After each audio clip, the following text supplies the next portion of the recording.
ঢোকানো যায় না, যেমন আল্লাহর ভয়ে কাঁদে যে সে জাহান্নামে যাবে না, তেমন এইভাবেই মোহাম্মদ সাল্লাল্লাহু আলাইহি সাল্লাম বলেছেন। আমি আপনাকে হুবহু বাংলা করে দেখালাম। রাসূলের মুখের ভাষাটা এইরকমই। লাই ইয়ালিজান নারার রাজুল, জাহান্নামে ঢুকবে না সেই ব্যক্তি, বাকামিন খাসিয়াতিল্লাহ, যে আল্লাহর ভয়ে কাঁদে। হাতে ইয়াউদাল লাবানু ফি জারে, যেমন ভাবে দুধ আর ওলানে ঢুকবে না। তারপরে বলছেন ওয়ালা ইয়াজতামিউ গোবারুন ফি সাবিলিল্লাহ, দোখানো জাহান্নাম, আল্লাহর পথে চলে যে, কোরআন হাদিস পড়ে যে, আল্লাহর পথে চলে যে, কোরআন হাদিস পড়ে যে, এর পায়ের ধুলা এই ব্যক্তি আর জাহান্নামের আগুন একসাথে হবে না। জাহান্নামের ধোঁয়ার এই ব্যক্তি একসাথে হবে না, এই কথা মুহাম্মদ সাল্লাল্লাহু আলাইহি সাল্লাম বলেন। আনাস রাদিয়াল্লাহু তাআলা আনহু বলেন, রাসূল সাল্লাল্লাহু আলাইহি সাল্লাম বলেছেন, সালাসাতুন লা তারা আয়ুনুহুমান নারা, তিন শ্রেণীর মানুষ জাহান্নাম দেখবে না, তিন শ্রেণীর মানুষ জাহান্নামে যাবে না, তিন শ্রেণীর চক্ষু জাহান্নামকে দেখবে না। এক, বাকামিন খাসিয়াতিল্লাহ, যেই ব্যক্তি আল্লাহর ভয়ে কাঁদে সেই ব্যক্তি জাহান্নামকে দেখতে পাবে না। দুই, হারাসাত ফি সাবিলিল্লাহ, যেই ব্যক্তি আল্লাহর রাস্তায় পাহারা দেয় সেই ব্যক্তি জাহান্নামকে দেখতে পাবে না। তিন, গাজাতান মাহারিমিল্লাহ, বেগানা নারীকে দেখে চক্ষু নিচু করে যে সেই ব্যক্তি জাহান্নামকে দেখতে পাবে না। অপর নারীকে দেখে চক্ষু নিচু করে যে সে জাহান্নামকে দেখতে পাবে না। বলো তোমার মোবাইলের কি হবে? বলো তোমার আব্বা আম্মা যে দিন রাত টিভিতে খবর দেখছে, রং মাখানো মহিলাটা দিন রাত দেখছে, এটা কেমন হবে? এইটা কি? জারির রাদিয়াল্লাহু তাআলা আনহু বলেন, সালতু রাসূলুল্লাহ সাল্লাল্লাহু আলাইহি ওয়াসাল্লাম নাজরাতিল ফাজাতে, আমি একদা আল্লাহ রাসূলকে জিজ্ঞাসা করলাম হঠাৎ মহিলাদের উপরে চোখ পড়ে যাওয়ার ব্যাপারে। আল্লাহর নবী, হঠাৎ যদি মহিলাদের উপরে চোখ পড়ে যায় তাহলে কি করব? উত্তর দিচ্ছেন, দেখেন, ফামারানি, তিনি আমাকে আদেশ করলেন, আন আশরিফা বাসারি, আমি আমার চোখটা ফিরিয়ে নিব। তিনি আমাকে আদেশ করলেন আমি আমার চোখটা ফিরিয়ে নিব। তাহলে নিতান্তই টিভিতে যদি খবর শুনতেই হয় তাহলে এভাবে বসতে হবে।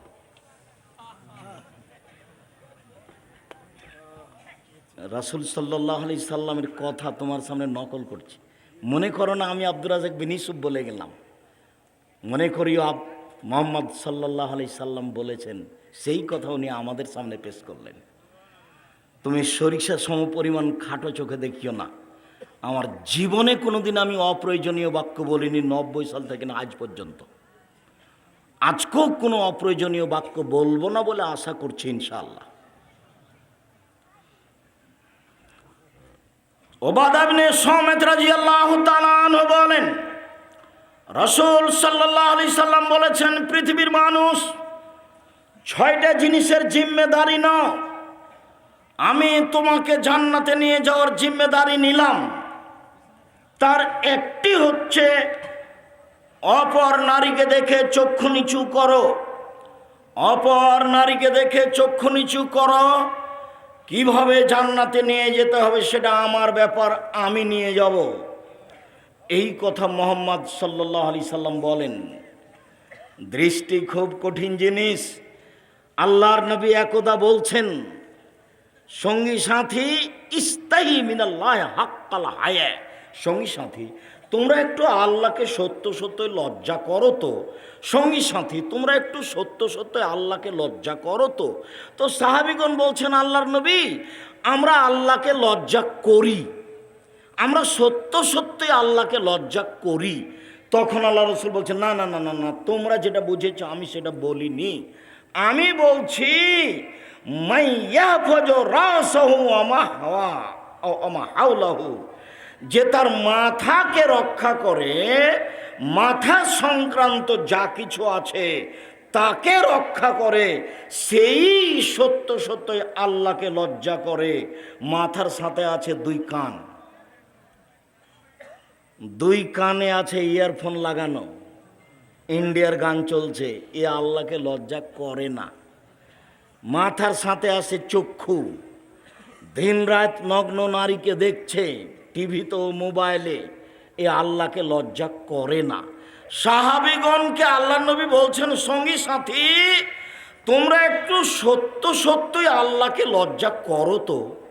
তো সাহাবীগণ বলছেন, আল্লাহর নবী আমরা সত্য সত্যই আল্লাহকে লজ্জা করি। তখন আল্লাহ রাসূল বলছেন, না না না না না, আমি এটা বলিনি, আমি বলছি মাথা সহ মাথার সাথে আর যা আছে সবকে তুমি হেফাজত করো, তাহলে তুমি আল্লাহকে সত্য সত্যই লজ্জা করো।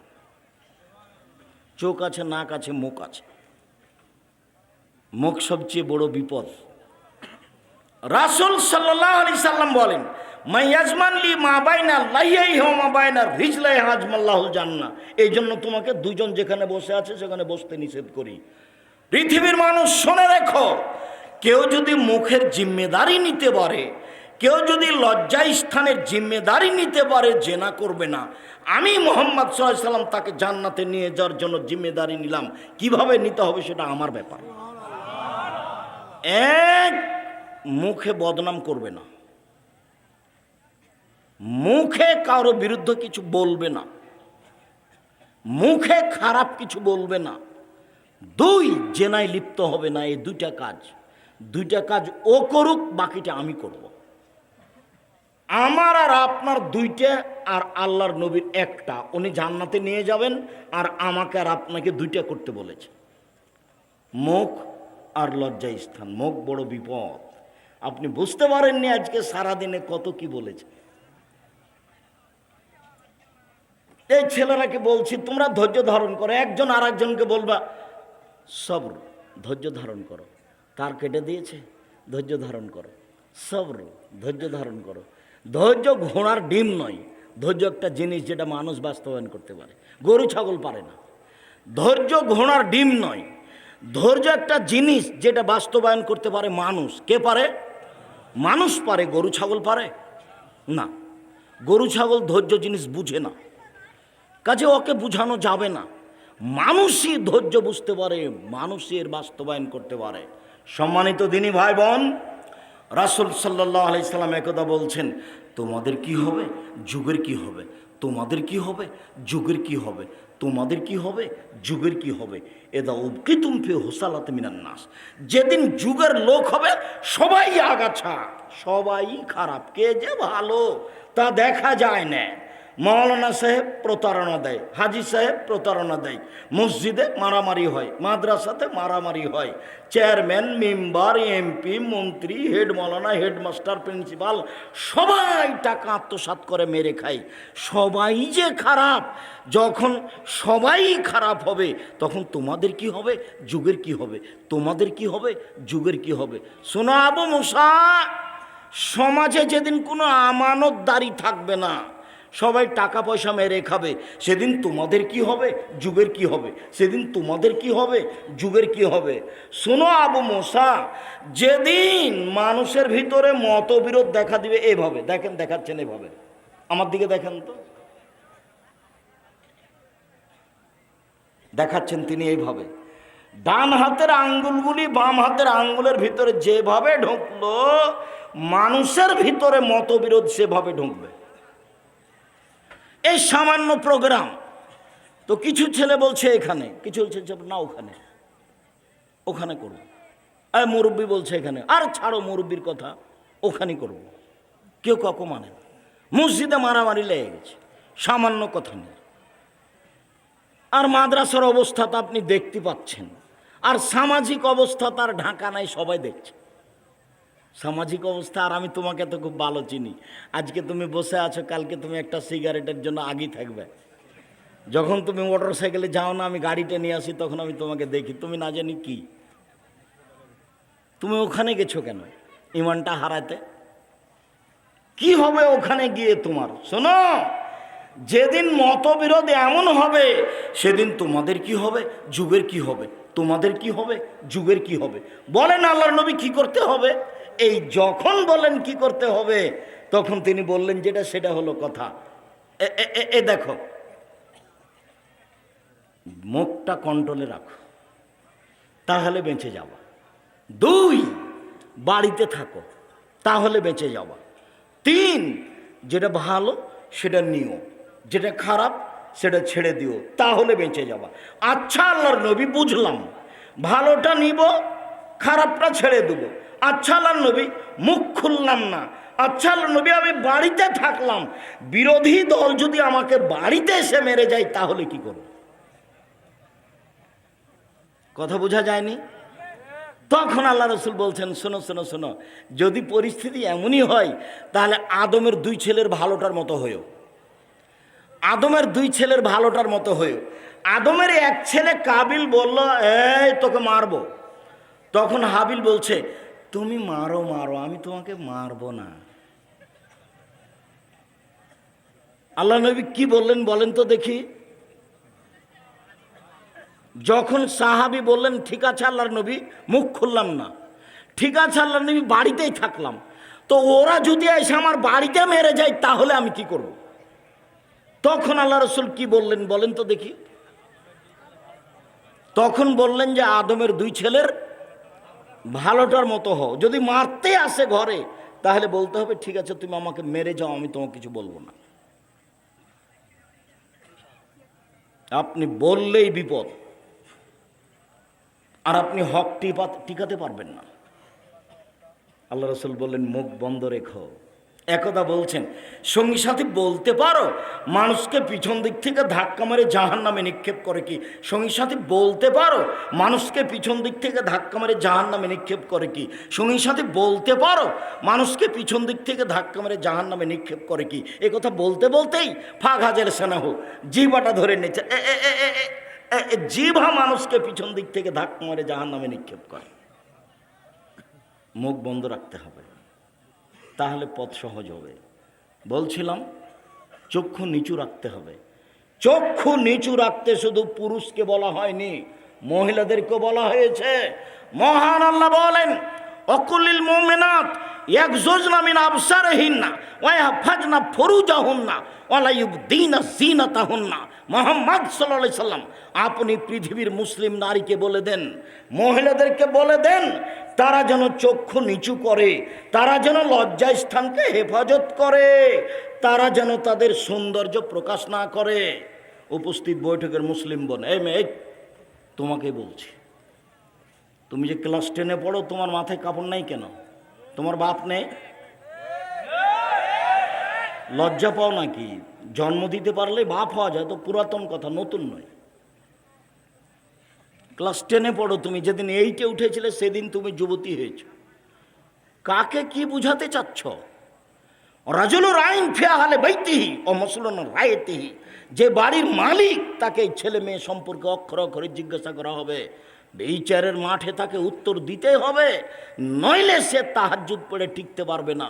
অল মারা তো রায়া ফি বাইতে যাও যে ওয়ালাদি, যে মহিলা তোমার মা, এই বাড়িতেও দায়িত্বশীলা মহিলা, তাকে জিজ্ঞাসা করা হবে তোমার সম্পর্কে, তাকে জিজ্ঞাসা করা হবে তোমার ভাই সম্পর্কে। তোমার মা যদি যথাযথ উত্তর দিতে না পারে, তোমার মা তাহাজ্জুদ পড়ে বিচারের মাঠে জবাব দিতে পারবে না। সম্মানিত দিনী ভাই বোন, মহান আল্লাহ বলেন, মহিলাদেরকেও চক্ষু নিচু করতে হবে, তাদের লজ্জা স্থানকে তাদেরকে হেফাজত করতে হবে, এবং তাদের সৌন্দর্য তাদেরকে ঢেকে রাখতে হবে। এটা আল্লাহ আদেশ করেন, এ আদেশ তাকে পালন করতেই হবে। উপস্থিত বৈঠকের দিনী মুসলিম বোন, আপনার সাথে আমার এখানে লম্বা কথা নেই, তবে এতটুক যে আপনি মনে রাখবেন, রাসূল সাল্লাল্লাহু আলাইহি সাল্লাম বলেছেন, মহিলারা যদি 4টা কাজ করতে পারে, জান্নাতের সব দরজা তারা খোলা পাবে। বেশি নয়, 4টা কাজ যদি তারা করতে পারে, জান্নাতের সব দরজা খোলা পাবে। বেশি নয়, এক 5 ওয়াক্ত সালাত, 2 রমজান মাসের সিয়াম, 3 স্বামীকে মেনে চলা, 4 জেনায় লিপ্ত না হওয়া, এই 4টে কাজ বাস্তবায়নের জন্য চেষ্টা করুন, জান্নাত হবে ইনশাআল্লাহ। 1 5 ওয়াক্ত সালাত, 2 রমজান মাসের সিয়াম, 3 স্বামীকে মেনে চলা, 4 জেনায় লিপ্ত না হওয়া।